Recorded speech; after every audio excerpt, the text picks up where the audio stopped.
Hey, Richard from Digital Foundry here, benchmarking the Alienware Alpha across a range of 7 different games, kicking off with DICE's Battlefield 4. You can see here that we're testing the dinky little console-like PC with 3 different configurations. First up, there's the basic stock Core i3 4130T setup, featuring a low voltage 2.9 GHz dual-core processor with 4 threads, combined with the laptop GTX 860M graphics chip. That's essentially identical to the desktop GTX 750 Ti, just with lower memory speeds. It turns out that the 860M is rather overclockable. You can raise core clocks by 135 MHz, just like the 750 Ti, and we had no problem raising memory speeds from 5 gigabits per second, that's the stock speed, to 6 gigabits, and that's actually faster than the desktop 750 Ti. This comes at the expense of just 5 extra watts of power drawn from the wall and a mere 3 degrees Celsius of additional heat. Finally, in combination with the overclock, we've also upgraded the CPU from the standard 4130T to a Devil's Canyon i5 4690K. Now, you can't expect a machine with a 140 watt power supply to give you the full 3.9 GHz of power the i5 is capable of. Instead, the Alpha's BIOS locks maximum clocks to around 2.6 to 2.7 GHz. Basically, it treats full voltage Core i5 processors just like the low voltage i5 4590T you can configure the machine with on the Dell website. In our Battlefield 4 test sequence running at 1080p on high settings, you can see that there's not a huge amount of difference running on the i3 or the i5. It's the GPU overclock that gives you the extra frame rate. However, Crysis 3, running here on high settings with very high quality textures and SMAA T2X anti-aliasing, well, that's a completely different story. Sometimes we hit the GPU limit and the 2 overclock benchmark runs are the same, but elsewhere you'll notice the i5 moving significantly ahead.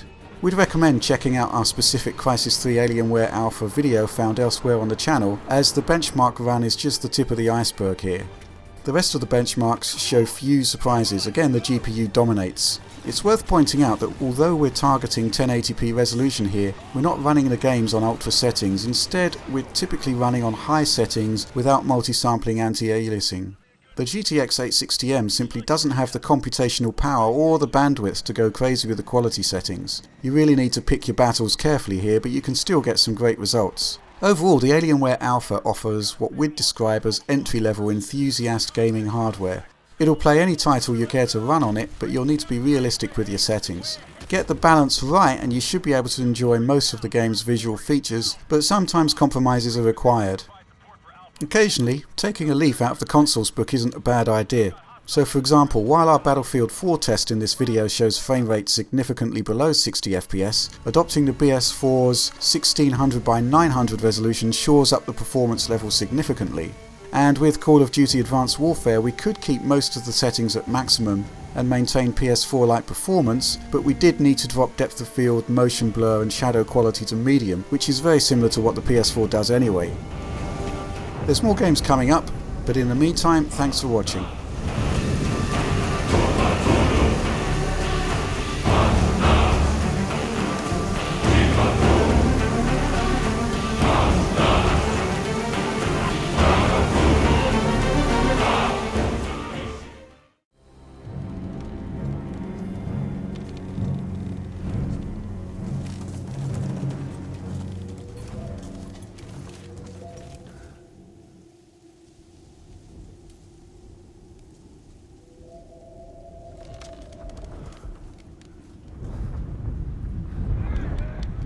Ambush! Clear the bridge!